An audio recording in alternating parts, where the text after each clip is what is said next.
Welcome friends, welcome to Yaas solutions. നമ്മൾ Revit ആർക്കിടെക്ചറുടെ introduction ആണ് കഴിഞ്ഞ സെഷനിൽ നോക്കിയത്. അതിനകത്ത് എങ്ങനെയാണ് നമ്മൾ റിവിറ്റ് ആപ്ലിക്കേഷൻ ഓപ്പൺ ചെയ്യുന്നത്, ആപ്ലിക്കേഷൻസിൻ്റെ പാനൽസ് എന്തൊക്കെയാണ്, പിന്നെ അതിനെങ്ങനെയാണ് യൂണിറ്റ് സെറ്റ് ചെയ്യുന്ന ലെവൽ ക്രിയേറ്റ് ചെയ്യുന്നത് എന്നുള്ളതാണ് നോക്കിയത്.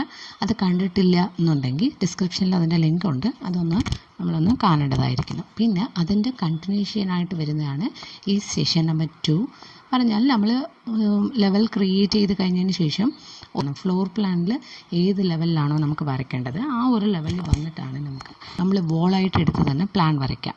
അപ്പോൾ വോളായിട്ട് എടുക്കുമ്പോഴത്തേക്കും WA എന്നുള്ളതാണ് അതിൻ്റെ കമാൻഡ്. അതിനായിട്ട് നമ്മൾ ക്ലിക്ക് ചെയ്യുമ്പോൾ തന്നെ നമുക്ക് അതിൻ്റെ ആയിട്ട് ഡ്രോ എന്ന് പറഞ്ഞിട്ടുള്ള ഒരു പാനൽക്കകത്ത് ഡ്രോയിങ് ടൂൾസ് നമുക്ക് കാണാൻ പറ്റുന്നുണ്ട്. അതിൻ്റെ താഴെ ഇരിക്കുന്ന ലൈനിൽ ഒരുപാട് ഓപ്ഷൻസ് കാണുന്നുണ്ട്. അതിനകത്ത് വോൾ സെൻറ്റർ ലൈൻ കൊടുത്തു കഴിഞ്ഞാൽ നമുക്ക് continuation will be started from centre. അപ്പോൾ നമ്മൾ എന്ത് ചെയ്യുക, ഇതിനകത്ത് ഒരു ലൈനുണ്ടെങ്കിൽ ആസ് യൂഷ്വൽ നമ്മൾ ഓട്ടോകാഡിലൊക്കെ ലൈൻ വരയ്ക്കുന്ന പോലെ തന്നെ സ്റ്റാർട്ട് പോയിന്റ് പിന്നെ എൻഡ് പോയിന്റ് കൊടുക്കുക. റെക്ടാങ്കിൾ വരയ്ക്കുക എന്ന് പറയുമ്പോഴത്തേക്കും രണ്ടാമത്തെ ഡ്രോയിങ് ഓപ്ഷനാണ് റെക്ടാങ്കിൾ. ആ റെക്ടാങ്കിൾ വരയ്ക്കണമെന്നുണ്ടെങ്കിൽ ഓപ്പോസിറ്റ് കോർണേഴ്സ് നമുക്ക് ക്ലിക്ക് ചെയ്യുന്നതായിട്ടുള്ളത് ഡ്രാഗ് ചെയ്ത് ക്ലിക്ക് ചെയ്യുക. അപ്പോൾ നമുക്ക് റെക്ടാങ്കിൾ കിട്ടും. ഇപ്പം ഞാൻ റഫായിട്ടാണ് ഒരു റെക്ടാങ്കിൾ വരച്ചിട്ടുള്ളത്. ഹൊറിസോണ്ടലി ഉള്ള ലൈൻ്റെ ഡയമെൻഷനാണ് ചേഞ്ച് ചെയ്യേണ്ടതെന്നുണ്ടെങ്കിൽ ഞാൻ അതിൻ്റെ പെർപെൻഡിക്കുലറായിട്ടുള്ള ലൈനെയാണ് സെലക്ട് ചെയ്യേണ്ടത്. ഇപ്പം ഞാൻ വെർട്ടിക്കലായിട്ടിരിക്കുന്ന ഒരു ലൈൻ്റെ അളവാണ് മാറ്റുന്നത്. അപ്പോൾ അങ്ങനെ മാറ്റുമ്പോഴത്തേക്കും ഞാൻ എങ്ങനെയാണ് അതിൻ്റെ പെർപെൻഡിക്കുലറായിട്ടിരിക്കുന്ന ഹൊറിസോണ്ടൽ ലൈനെ ക്ലിക്ക് ചെയ്തപ്പോൾ it will show the vertical lines dimension. അവിടെ നമുക്ക് ക്ലിക്ക് ചെയ്യുമ്പോൾ we can edit those dimension. അപ്പോൾ നമുക്ക് വേണ്ട ഡയമെൻഷൻ അവിടെ കുറച്ച് കൊടുക്കുകയാണെന്നുണ്ടെങ്കിൽ അത്രയും ലെന്ത് നമുക്ക് കിട്ടും. അതേപോലെ തന്നെയാണ് ഹൊറിസോണ്ടലായിട്ടിരിക്കുന്നത് വെർട്ടിക്കൽ ലൈനിൽ കൊടുത്തിട്ട് നമുക്ക് ചേഞ്ച് ചെയ്യാൻ പറ്റും. ഓപ്പോസിറ്റ് മീൻസ് അതിൻ്റെ പെർപെൻഡിക്കുലറായിട്ടിരിക്കുന്ന ലൈനെ ക്ലിക്ക് ചെയ്യുമ്പോഴത്തേക്കും നമുക്ക് കിട്ടും. ഇതൊരു ക്ലോസ്ഡ് ഒബ്ജക്റ്റിൽ മാത്രമാണ് ആപ്ലിക്കബിൾ ആവുന്നത്. ഈ ലൈനിലൊക്കെ മാറ്റണമെന്നുണ്ടെങ്കിൽ നേരെ ലൈൻ നമുക്ക് ക്ലിക്ക് ചെയ്താൽ തന്നെ we will get the dimension. അത് കഴിഞ്ഞിട്ട് വരുന്നതെന്ന് പറയുന്നത് നമുക്ക് പോളിഗോൺസാണ്. പോളിഗോൺസിനകത്ത് ഇതിനകത്ത് ഫസ്റ്റ് ടൈപ്പ് പോളിഗോൺ എന്ന് പറയുന്നത് ഇൻസ്ക്രൈബ്ഡ് പോളിഗോണാണ്. എന്ന് പറഞ്ഞു കഴിഞ്ഞാൽ നമുക്ക് സെൻറ്റർ പോയിന്റ് കൊടുത്തിട്ട് നമ്പർ ഓഫ് സൈഡ്സ് നമുക്ക് മേലിൽ തന്നെ ചേഞ്ച് ചെയ്യാൻ പറ്റും. കൊടുത്തിട്ട് സെൻറ്റർ പോയിന്റ് ക്ലിക്ക് ചെയ്ത് അതോടെ എൻഡ് പോയിന്റ് ക്ലിക്ക് ചെയ്യുമ്പോഴത്തേക്കും അതിൻ്റെ എഡ്ജ് എല്ലാം കണക്റ്റ് ആവുന്ന രീതിയിലാണ് സർക്കിൾ വരുന്നത്. അതാണ് ഇൻസ്ക്രൈബ്ഡ് പോളിഗോൺ.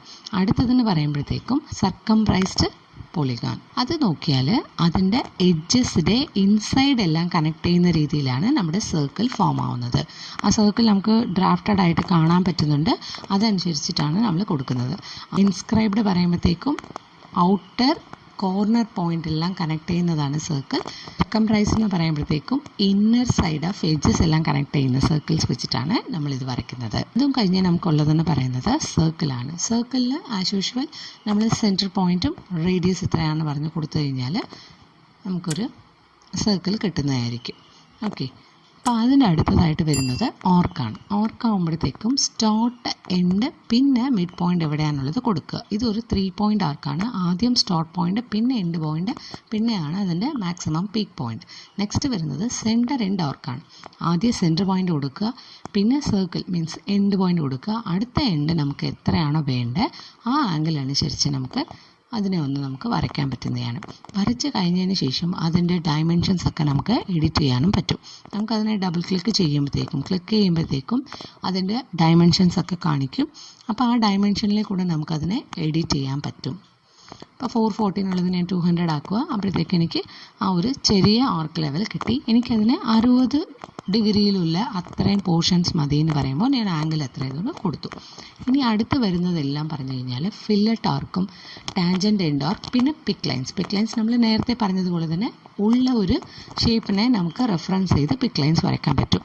ഇനി ആ ഒരു അഡ്വാൻസ്ഡ് ലെവലായിട്ടുള്ള സെക്കൻഡ് ലെവൽ കമാൻഡ്സ് ഒക്കെ നെക്സ്റ്റ് വീഡിയോയിൽ കണ്ടിന്യൂ ആവുന്നതാണ്. Don't forget to subscribe. Thanks for your support. Thank you.